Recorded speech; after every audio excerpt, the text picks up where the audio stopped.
तो दोस्तों शुरू करते हैं आज की इंफ्रा न्यूज। पहली खबर आ रही है मुंबई मेट्रो लाइन 1 से रिलेटेड, जहां पर जो घाटकोपर और वर्सोवा के बीच में चलने वाली ये मेट्रो है, इन्होंने इंट्रोड्यूस किए है व्रिस्ट ब्रांड एंट्री टिकट्स। तो बेसिकली दोस्तों आप जानते हो कि कई सारे टिकट्स आजकल NFC एनेबल्ड होते हैं, कार्ड्स वगैरह भी उसी पे चलते हैं। तो सिमिलर टेक्नोलॉजी को यूज करते हुए यहाँ पर ऐसे टिकट्स लॉन्च किए गए हैं जिसे लोग रिस्ट बैंड पर पहन सके। तो ऑब्वियसली ये लॉन्ग टर्म सीजनल पासेस वगैरह होंगे ताकि इजीली बिना किसी दिक्कत के लोग जो है कम्यूट कर पाए, फास्टर एंट्री उनको मिल पाए मेट्रो प्रेमाइसेस के अंदर। यहाँ पर ये यूनिक सॉल्यूशन इंप्लीमेंट किया गया है। देखते लोग इसको किस तरीके का रिस्पांस देते हैं। अगली खबर दोस्तों ये अहमदाबाद अर्बन डेवलपमेंट अथॉरिटी से, जिन्होंने कहा कि SP रिंग रोड का जो काम है इसको वो एक्सपेडाइट करेंगे। बेसिकली इसको और तेजी से वो करेंगे। वैसे अच्छा खासा सेक्शन रेडी हो चुका है और 800 करोड़ का ये जो प्रोजेक्ट है, यहाँ पर 6 लेन का रोड बन रहा है, जहाँ पर कई नए पोटेंशियल फ्लाईओवर्स भी बन रहे हैं। ये मीटिंग जब हुई थी 274 बोर्ड मीटिंग ऑफ ओडा, उसके दौरान ये अनाउंसमेंट की गई। वैसे कई सारे दूसरे और भी यहाँ पे अनाउंसमेंट्स हुए हैं, लेकिन ये रोड जो है मेजर है। अगली खबर आ रही है Madhya Pradesh metro rail corporation से, जिन्होंने अवार्ड कर दिया है दिलीप बिल्डकॉन को पैकेज IN02A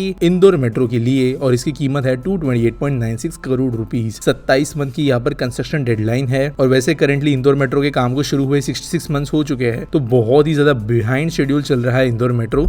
लेकिन फिर भी ये जो नया पैकेज उसको दे दिया गया है, जिसकी वजह से आगे का काम हो पाएगा। 8 स्टेशन होंगे इस पैकेज के अंतर्गत, जहाँ पर कई इंपॉर्टेंट नेबरहुड्स को ये मेट्रो लाइन आगे जाके कनेक्ट करेगी। अगली खबर दोस्तों आ रही है वो है टेक्नोलॉजी डेवलपमेंट बोर्ड से रिलेटेड, जिन्होंने पार्टनरशिप किया है स्टार्टअप ब्रेमेन इंडिया के साथ में, जिनके साथ में मिलकर वो एक कमर्शियल प्लांट बनाएंगे लिथियम आयन बैटरीज की रिसाइकलिंग के लिए। ये होगा उत्तराखंड के अंदर और 7.5 करोड़ रुपए इसके लिए प्रोवाइड किए जाएंगे और 15 करोड़ रुपए TBD प्रोवाइड करेगी। इसकी वजह से जो लिथियम आयन बैटरीज है, इनके अंदर के ज्यादातर जो रेयर अर्थ मिनरल्स है, कई जो दूसरे महंगे मिनरल्स है, उनको रीयूज किया जा सकेगा और मोस्टली 100% तक का यहाँ पे रीयूज हो जाता है, जो आगे बढ़ रही ईवी इंडस्ट्रीज के लिए भी बहुत ज्यादा इंपॉर्टेंट होगा, क्योंकि उनको रीयूज किया जा सकता है। अगली खबर दोस्तों जो आ रही है वो है ग्लोबल ऑटोमोटिव मेजर स्टेलेंटिस से रिलेटेड, जिन्होंने प्लान किया है कि वो भारत को हब बनाएंगे इलेक्ट्रिक व्हीकल्स के एक्सपोर्ट के हिसाब से, और इनिशियली जो है साउथ ईस्ट एशियन मार्केट्स को वो टारगेट करेंगे। करेंटली इन्होंने कहा है कि इनके एक्सपोर्ट शुरू हो गए हैं। जो उनकी EC3 कार है, इनके 500 यूनिट्स उन्होंने इंडिया में बनाकर इंडोनेशिया के लिए शिप कर दिए हैं, और जो कॉस्ट कम्पिटिटिवनेस मैन्युफैक्चरिंग है इंडिया के अंदर भी करेंटली, उसको देखते हुए ये काम करेंगे। वैसे दोस्तों स्टेलेंटिस एक OEM है, कई सारे ब्रांड्स के लिए इनके कार बनते हैं, तो यहाँ पर भारत के लिए ये बड़ी बात है, क्योंकि अगर इन्होंने यहाँ पर पेस पकड़ा तो मल्टीपल ब्रांड्स ऑफ कार्स एक साथ भारत में प्रोडक्शन करना शुरू करेगी। अगली खबर दोस्तों पुणे मेट्रो रेल कॉर्पोरेशन से, जहां पर कहा गया है कि जो अंडरग्राउंड सर्विस है सिविल कोर्ट से लेकर स्वारगेट तक की, वो मिड जून के आसपास में शुरू हो जाएगी लोगों के लिए। जो अंडरग्राउंड ट्रायल्स है वो सक्सेसफुल हुए हैं, जो कुछ स्टेशन वर्क है वो फुल स्विंग में चल रहा है, और उन्होंने कहा कि हम होपफुल है कि इस साल जून 15 तक लोगों के लिए वो खुला कर देंगे, क्योंकि दोस्तों जून 15 को जो है मॉडल कोड ऑफ कंडक्ट भी खत्म हो जाएगा। अच्छा एसपीटी सवाल के बारे में बात करें तो इंडियन गाय पूछते हैं, is DFC failed, make video about it. तो यार देखो, मेरे को एक बात समझ में आती नहीं है, ये किस तरीके की सोच हमारे देश के अंदर बसी हुई है। जो प्रोजेक्ट कंप्लीट तक नहीं हुआ है ठीक से, उसको फेलियर हम किस तरीके से डिक्लेयर कर सकते हैं, और क्या मूल्यांकन करने के हिसाब से हम ये जो है डिक्लेयर करेंगे। DFC वेस्टर्न की अगर हम बात करें तो इसका एक बहुत इंपॉर्टेंट हिस्सा बचा है, जहां पर वो JNPT को कनेक्ट करने वाला है, जहां से मैक्सिमम ट्रैफिक आएगा। जो हिस्सा खुल भी गया है, वहां पर आज के डेट में दिन में अराउंड 200 ट्रेन चल रही है, double stack container electrified train चल रही है। नंबर ऑफ लोकोमोटिव्स जो वहां पर यूज हो रहे हैं वो रिकॉर्ड बेसिस पे है, और जो ई-कॉमर्स कंपनीज है उनके साथ में टाई अप किया जा रहा है। ईस्टर्न डेडिकेटेड फ्रेट कॉरिडोर के ऊपर भी जो नंबर ऑफ ट्रेन बढ़ रही है वो दिन ब दिन बढ़ते जा रही है। कंट्रोल रूम्स जो है वो काफी बिजी चल रहे हैं, और अभी भी जैसे मैं कह रहा हूँ कई इंपॉर्टेंट जगह तो बनी नहीं है, कई जगहों पे मल्टी मॉडल कॉरिडोर भी बनने हैं, जहां पर लॉजिस्टिक्स को और ज्यादा एनहांस किया जा सकेगा, जहां पर कंटेनर की सॉर्टिंग और सेग्रीगेशन किया जा सकेगा। तो DFC को फील्ड प्रोजेक्ट हम अभी से कैसे बता सकते हैं? तो ये एक बहुत ज्यादा नेगेटिव तरीके की सोच है कि कोई भी प्रोजेक्ट बनते ही उसको 4 दिन हो गए तो फेल या फिर सक्सेसफुल डिक्लेयर कर देना। दिल्ली मेट्रो भी जब बन रही थी ना, तभी भी लोगों ने बोला था कि ये फेल प्रोजेक्ट होगा, कोई इस्तेमाल नहीं करेगा, इसमें लोग थूकेंगे वगैरह वगैरह। आज देखो दिल्ली मेट्रो कहां पर है। ये चीज नवी मुंबई के लिए भी कही गई थी। आज नवी मुंबई देश के टॉप 15 सिटीज में आता है। तो ये जो चीजें है ना, ये इमीडिएटली जज करने नहीं होती। इंफ्रास्ट्रक्चर का इंपैक्ट जो है वो लॉन्ग टर्म होता है। ये कोई बिटकॉइन नहीं है जो एक दिन में जो है वो बहुत ज्यादा ऊपर चले जाएगा फिर एक दिन में नीचे आ जाएगा। उम्मीद करता हूं आपको सवाल का जवाब मिल गया होगा।